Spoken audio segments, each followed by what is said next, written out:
बिस्मिल्लाहिर्रहमानिर्रहीम। अस्सलामु अलैकुम वरहमतुल्लाहि वबरकातुहू। व्यूअर, आज हम ये शैशलिक बनाने लगे हैं। ये मुर्गी की देखो कितनी खूबसूरत बन गया। अभी हम इसको कोले पे ग्रिल करेंगे। और ये साथ सलाता बनाया है।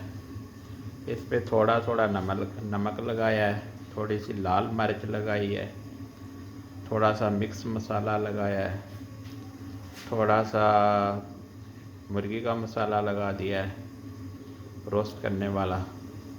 तो ये अब हमारी तैयार हो गई है। अब हम थोड़ी देर के बाद कोलों पे इसको बनाएंगे तो इंशाल्लाह बहुत मज़ेदार रोटी के साथ खाएंगे। आज हम इसको घर में ही बनाएंगे, होटल पे नहीं, होटल से नहीं रोस्ट करवा के लाएंगे, घर में ही बनाएंगे। पहले हम बनाते हैं तो फिर ले जाते हैं होटल पे, वहाँ से ग्रिल करा के लाते हैं। आज हम घर में बनाने लगे हैं तो इंशाल्लाह मज़ेदार बनेगी। देखो कितनी खूबसूरत व्यू आ रहा है इसका, देखो।